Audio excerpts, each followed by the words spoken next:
नमस्कार, स्वागत है आप सभी का डीडी न्यूज में। आपके साथ इस वक्त के समाचार लेकर हाजिर हूं मैं संध्या शर्मा। आइए बुलेटिन की शुरुआत करें हेडलाइंस के साथ।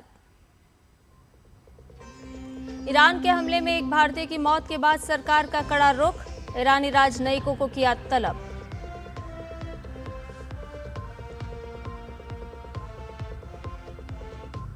आईबी अफसर हत्याकांड में ताहिर हुसैन पर फैसले के बाद बीजेपी का आम आदमी पार्टी पर निशाना, कहा अरविंद केजरीवाल का दाहिना हाथ था ताहिर हुसैन। नई दिल्ली के भारत मंडपम में आज से भारत टेक्स 2026, 14 देश के अंतर्राष्ट्रीय प्रदर्शक ले रहे हैं हिस्सा। प्रधानमंत्री नरेंद्र मोदी के 5F विजन से प्रेरित एक प्रमुख व्यापार, निवेश और नवाचार मंच।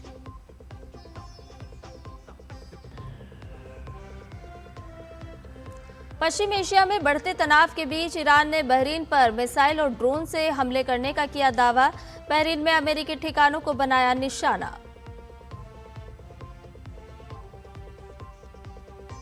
और फीफा विश्व कप के पहले सेमीफाइनल में यूरोप की दो महाशक्तियां होंगी आमने सामने। लगातार तीसरे फाइनल में पहुंचने के इरादे से उतरेगा फ्रांस। वहीं 2010 के बाद फिर से विश्व विजेता बनने की राह पर है स्पेन।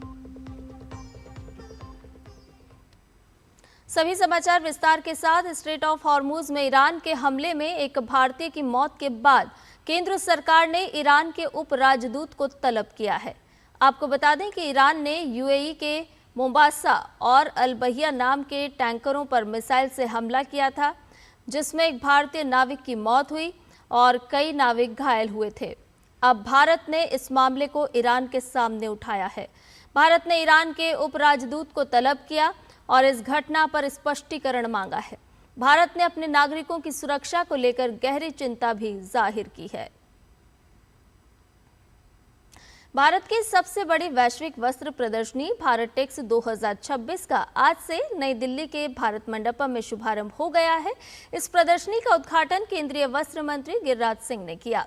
4 दिवसीय इस आयोजन में वस्त्र, फैशन, स्थिरता, प्रौद्योगिकी, नवाचार, निवेश और अंतर्राष्ट्रीय व्यापार के क्षेत्र में भारत के बढ़ते वैश्विक नेतृत्व का प्रदर्शन किया जाएगा। यह आयोजन निर्माताओं, निर्यातकों, वैश्विक खरीदारों, निवेशकों, नीति निर्माताओं, अंतर्राष्ट्रीय प्रतिनिधिमंडलों, कारीगरों, स्टार्टअप्स और प्रौद्योगिकी प्रदाताओं को एक साथ एक मंच पर लाता है। प्रधानमंत्री नरेंद्र मोदी के 5F vision, form to fibre, to factory, to fashion, to foreign से प्रेरित होकर भारत टेक्स 2026 कपड़ा मूल्य श्रृंखला में व्यापार, निवेश, नवाचार, नीतिगत संवाद और रणनीतिक साझेदारी के लिए एक प्रमुख वैश्विक मंच के रूप में विकसित हुआ है।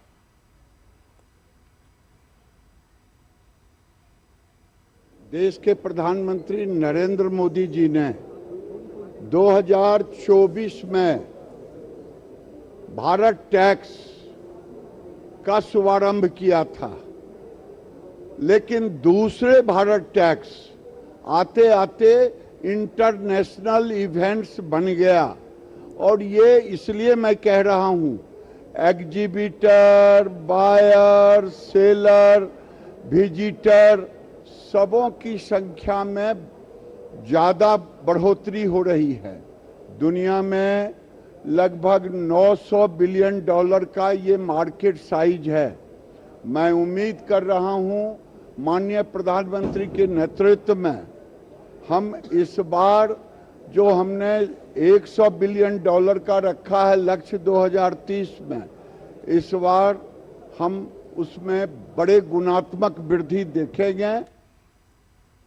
इस आयोजन से वैश्विक साझेदारी को नई दिशा मिलेगी और साथ ही साथ आपको ये भी बता दें कि 14 देशों के अंतर्राष्ट्रीय प्रदर्शक यहाँ भाग ले रहे हैं। अंतर्राष्ट्रीय प्रदर्शक इस भारत टेक्स 2026 में शामिल हो रहे हैं। यूएस, यूके, जापान, पुर्तगाल, ये वो देश जो भारत टेक्स 2026 के सहभागी बन रहे हैं। न्यूजीलैंड, दक्षिण कोरिया भी भाग ले रहे हैं। तो कैसे वैश्विक साझेदारी को बढ़ा रहा है भारत टेक्स 2026? स्पेन, दक्षिण अफ्रीका, नेपाल, ये वो देश जो साथ साथ भारत टेक्स 2026 में शामिल होते हुए नजर आ रहे हैं। यूएन और ईयू के प्रतिनिधि भी मौजूद हैं और साथ ही साथ 20 से ज्यादा देशों के 350 से ज्यादा वक्ता भी भाग लेंगे। भारत टेक्स 2026 का आयोजन आज से शुरू हो चुका है और आपको बता दें कि वैश्विक साझेदारी को बढ़ाने पर जोर है। कई देशों के मंत्री स्तरीय प्रतिनिधिमंडल भी यहां शामिल होते हुए नजर आ रहे हैं। 14 देशों के अंतर्राष्ट्रीय प्रदर्शक भी शामिल हो रहे हैं। भारत टेक्स 2026 के दौरान विशेष द्विपक्षीय सत्र भी आयोजित किए जाएंगे, जिसमें भारत अमेरिका कपास साझेदारी पर जोर और साथ ही साथ भारत न्यूजीलैंड ऊन परितंत्र पर भी जोर दिया जाएगा। कैसे द्विपक्षीय सहयोग बढ़ाया जा सकता है वस्त्र क्षेत्र में, कपड़ा उद्योग में, टेक्सटाइल क्षेत्र में, ये साफ तौर पर भारत टेक्स 2026 का उद्देश्य नजर आता है। जापान प्रतिनिधिमंडल की बैठक और साथ ही साथ विशेष द्विपक्षीय सत्रों का आयोजन, रूस केंद्रित वस्त्र संबंधी चर्चा भी इसके दौरान आयोजित की जाएगी। 27वें कारगिल विजय दिवस पर 13 जुलाई 2026 को भारतीय सेना ने .5140 गन हिल तक विशेष स्मृति ट्रैक का आयोजन किया। इस ट्रैक का उद्देश्य ऑपरेशन विजय के दौरान अदम्य साहस और सटीक फायर पावर का परिचय देने वाली आर्टिलरी रेजिमेंट गनर्स को श्रद्धांजलि अर्पित करना था। इस स्मृति ट्रैक में कुल 137 सैनिकों ने भाग लिया। भारतीय सेना ने गनर्स के साहस, बलिदान और समर्पण को याद करते हुए कहा कि उनकी लगातार और प्रभावी फायर पावर ने महत्वपूर्ण चोटियों पर कब्जा दिलाने में निर्णायक भूमिका निभाई और कारगिल युद्ध में भारत की विजय का मार्ग प्रशस्त किया। यह आयोजन कारगिल के वीर सैनिकों के शौर्य को नमन करने और नई पीढ़ी को उनके बलिदान से प्रेरणा देने के उद्देश्य से आयोजित किया गया। कारगिल विजय दिवस के मौके पर रक्षा मंत्री राजनाथ सिंह ने वीर शहीदों को नमन करते हुए कहा कि कड़ाके की ठंड में हमारे जवानों ने एक एक चोटी को दुश्मन से मुक्त कराया था। वर्ष पहले 1999 में भारतीय सेनाओं ने ऑपरेशन विजय के माध्यम से एक नया इतिहास रच दिया। वह केवल एक सैन्य विजय नहीं थी, बल्कि साहस, धैर्य, अनुशासन और अदम्य राष्ट्रभक्ति का एक ऐसा अध्याय था। लगभग 20,000 फीट की ऊंचाई, जहां सांस लेना भी कठिन हो जाता था, जहां ऑक्सीजन कम होती है, जहां तापमान -40 डिग्री तक पहुंच जाता है, ऐसे दुर्गम और प्रतिकूल वातावरण में हमारे वीर सैनिकों ने असंभव को संभव करके दिखाया है। विदेश मंत्री डॉक्टर एस जयशंकर आज 2 दिन के ब्रुसेल्स दौरे पर जा रहे हैं, जहां वो तीसरी इंडिया EU ट्रेड और टेक्नोलॉजी काउंसिल मीटिंग में शामिल होंगे और अपने EU और बेल्जियम के समकक्षों से बातचीत करेंगे। डॉक्टर एस जयशंकर की ये ब्रुसेल्स यात्रा भारत और यूरोपीय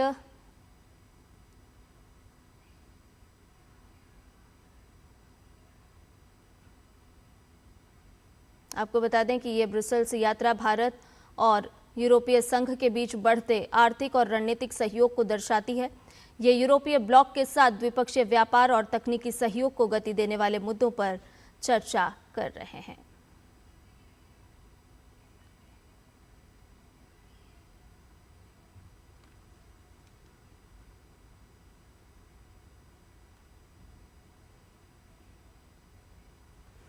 इससे पहले विदेश मंत्री ने न्यूयॉर्क में यूएन के सेक्रेटरी जनरल एंटोनियो गुटेरेस से मुलाकात की। एक्स पर तस्वीरें साझा करते हुए उन्होंने लिखा कि न्यूयॉर्क में यूएन के सेक्रेटरी जनरल एंटोनियो गुटेरेस से मिलकर खुशी हुई। वेस्ट एशिया, यूक्रेन और सूडान समेत ग्लोबल डेवलपमेंट पर चर्चा हुई। भारत और यूएन के बीच सहयोग की ताकत को भी पहचाना। साथ ही भारत ने संयुक्त राष्ट्र सुरक्षा परिषद की 2028-29 की अवधि के लिए अस्थायी सदस्यता हासिल करने के उद्देश्य से सोमवार को अपना आधिकारिक प्रचार अभियान शुरू किया। विदेश मंत्री डॉक्टर एस जयशंकर ने संयुक्त राष्ट्र मुख्यालय में आयोजित एक विशेष कार्यक्रम के दौरान शांति संयुक्त राष्ट्र सुरक्षा परिषद 2028-29 के लिए भारत मानदंड, विश्वास और निष्ठा इस अभियान की शुरुआत की। इस कार्यक्रम में संयुक्त राष्ट्र में विभिन्न देशों के स्थायी प्रतिनिधि, राजनयिक और वरिष्ठ अधिकारी मौजूद रहे। भारत ने कहा कि संयुक्त राष्ट्र के प्रति उसका दृष्टिकोण शांति की अवधारणा पर आधारित है, जिसका अर्थ है मानदंडों, विश्वास और निष्ठा के माध्यम से समग्र प्रगति सुनिश्चित करना। इससे पहले भारत वर्ष 2021-22 की अवधि में सुरक्षा परिषद का स्थायी सदस्य रह चुका है।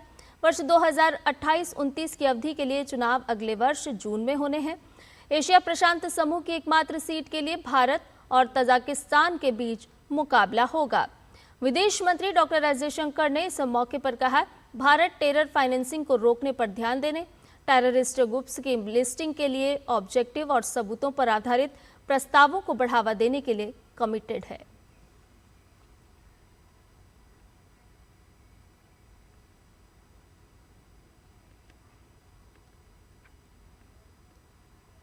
India advocates Vasudhaiva Kutumbakam, that is, world as a family, as an approach. We don't simply preach, we practice it as well. So let me share with you today a few recent examples of our contribution to global well-being. One, in maritime security, India makes wide-ranging and regular contributions, including in anti-piracy, counter-narcotics and anti-trafficking operations. Apart from the fusion center that I spoke about in India, our forces are protecting sea lanes across the Indo-Pacific, specifically the northern and southern Arabian Sea, Gulf of Aden, Malacca Straits, and even in the Gulf of Guinea. A long record of peacekeeping is today extended to offering training and capacity building to 98 nations in the Delhi Center of UN Peacekeeping. Bulletin में खबरें और भी हैं, लेकिन फिलहाल रुकने एक छोटे से ब्रेक के लिए जल्द हाजिर होंगे।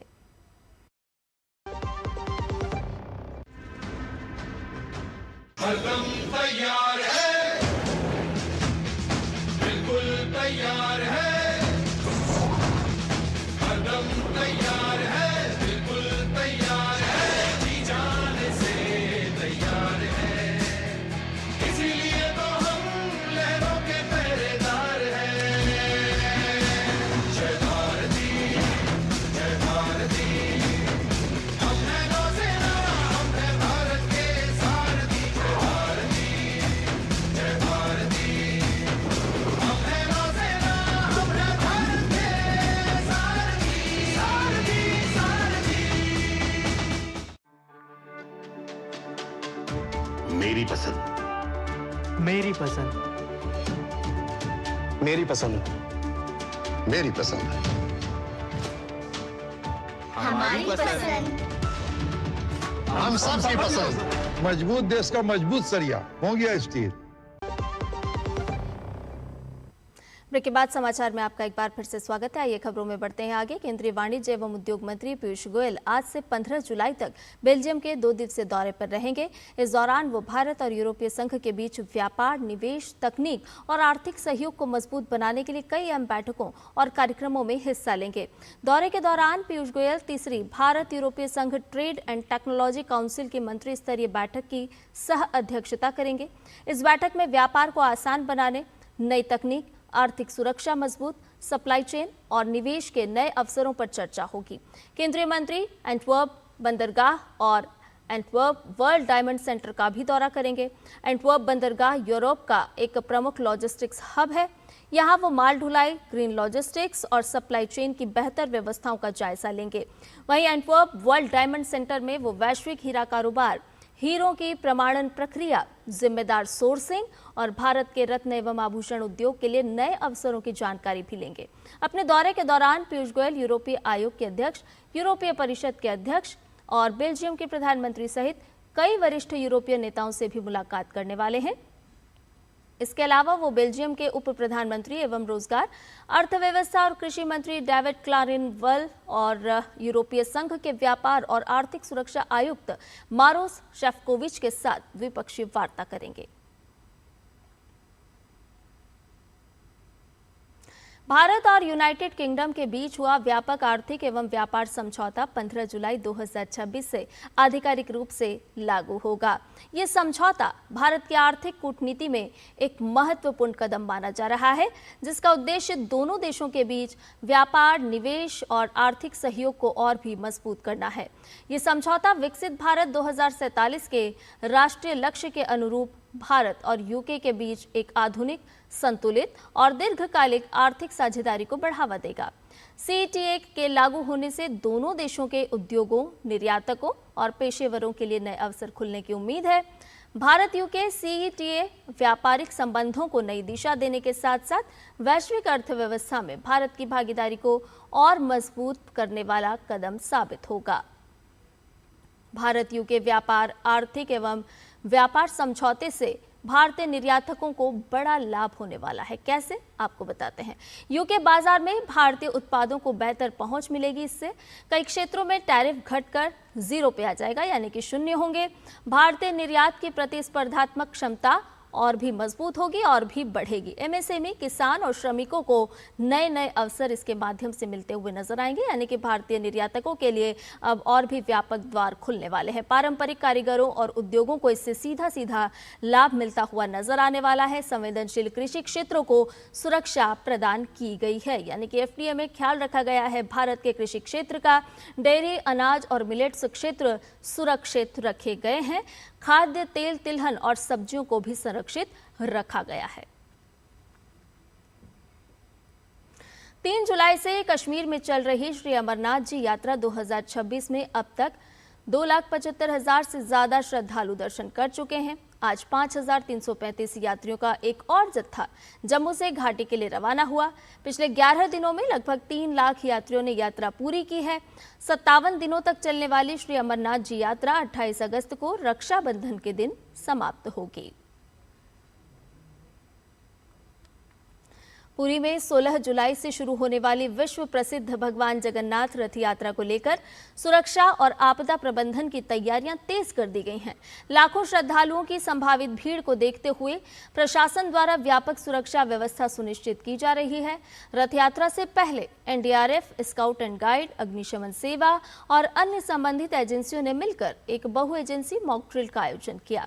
इस अभ्यास के दौरान आपातकालीन परिस्थितियों से निपटने, श्रद्धालुओं की सुरक्षा, बचाव कार्यों और विभिन्न सुरक्षा एजेंसियों के बीच बेहतर तालमेल यानी कि समन्वय की तैयारियों का परीक्षण किया गया। दिल्ली दंगों से जुड़े आईबी अधिकारी अंकित शर्मा हत्याकांड मामले में ट्रायल कोर्ट के फैसले के बाद भाजपा ने आम आदमी पार्टी और कांग्रेस पर तीखा हमला बोला है। भाजपा प्रवक्ता गौरव भाटिया ने कहा कि ये फैसला बेहद अहम है। इससे न्यायपालिका की विश्वसनीयता मजबूत हुई है और अंकित शर्मा के परिवार को न्याय मिला है। बीजेपी प्रवक्ता ने आम आदमी पार्टी और कांग्रेस पर निशाना साधते हुए आरोप लगाया कि अरविंद केजरीवाल और कांग्रेस नेता सोनिया गांधी ने इस मुद्दे पर राजनीतिक माहौल को भड़काने का काम किया। शर्मा अपने कर्तव्य का पालन करके भीड़ के सामने आता है तो ताहिर हुसैन वो गुंडा है जो आम आदमी पार्टी में अरविंद केजरीवाल का दाहिना हाथ था, जिसने भड़काऊ बयान दिए और जिसने इस पूरी घटना को अंजाम दिया। ये मुद्दा जनता का मुद्दा था। कोई मिट्टी का तेल लेके चल रहा था तो वो अरविंद केजरीवाल और सोनिया गांधी जी थी। पश्चिम एशिया में संघर्ष एक बार फिर बढ़ गया है। ईरान के रिवॉल्यूशनरी गार्ड्स ने दावा किया कि उसने बहरीन में अमेरिकी ठिकानों पर मिसाइल और ड्रोन से हमला किया है। गार्ड्स के मुताबिक हथियार सहायता गोदामों, सैटेलाइट कम्युनिकेशन सेंटर और अमेरिकी सैनिकों के आवासीय भवन को निशाना बनाया गया।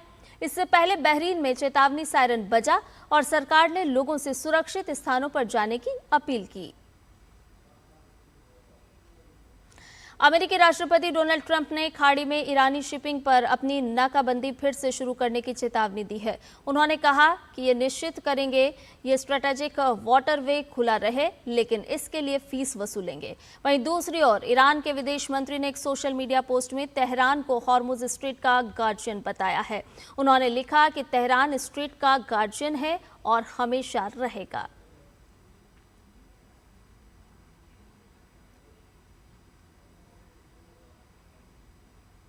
भारत और इंग्लैंड के बीच 3 वनडे मैचों की आज से बर्मिंघम में शुरुआत होने जा रही है। भारतीय टीम का इरादा वनडे सीरीज को जीतकर टी20 में मिली हार का हिसाब बराबर करने का होगा। वनडे सीरीज में सीनियर खिलाड़ियों की वापसी से टीम को मजबूती मिलने की उम्मीद है।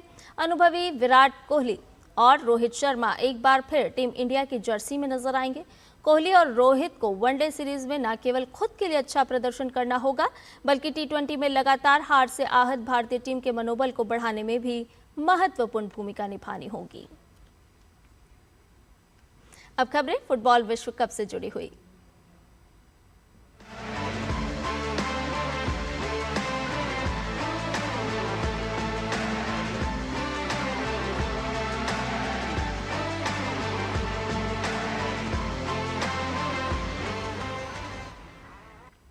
फीफा वर्ल्ड कप अब उस मुकाम पर पहुंच चुका है जहां हर पास, हर टैकल और हर गोल इतिहास लिख सकता है। टूर्नामेंट में अब सिर्फ 4 टीमें बची हैं और दुनिया की निगाहें टेक्सास के आर्लिंगटन पर टिकी है, जहां सेमीफाइनल में आमने सामने हैं 2 फुटबॉल महाशक्तियां, फ्रांस और स्पेन। दांव पर है वर्ल्ड कप फाइनल का टिकट और मुकाबला ऐसा जो यादगार बनने का दम रखता है। आइए देखते हैं आर्लिंगटन से अभिषेक महाजन की ये रिपोर्ट। फाइनल का टिकट दांव पर, टिकी टाका बनाम तूफानी हमला। फीफा विश्व कप का पहला सेमीफाइनल सिर्फ एक बड़ा मैच नहीं बल्कि फुटबॉल की सबसे बड़ी जंग में से एक है। एक तरफ फ्रांस है तो दूसरी तरफ स्पेन, 2 पूर्व विश्व चैंपियन, यूरोपीय फुटबॉल की 2 महाशक्तियां, और दोनों सिर्फ एक जीत दूर हैं फीफा वर्ल्ड कप के फाइनल से। 1990 के बाद पहली बार वर्ल्ड कप के सेमीफाइनल में पहुंची चारों टीमें पूर्व विश्व चैंपियन हैं। ऐसे में आर्लिंगटन का मैदान अब यूरोपीय फुटबॉल की सबसे प्रतिष्ठित प्रतिद्वंदियों में से एक का गवाह बनने जा रहा है। फाइनल का टिकट दांव पर है और दुनिया की नजरें इस महामुकाबले पर टिकी हैं।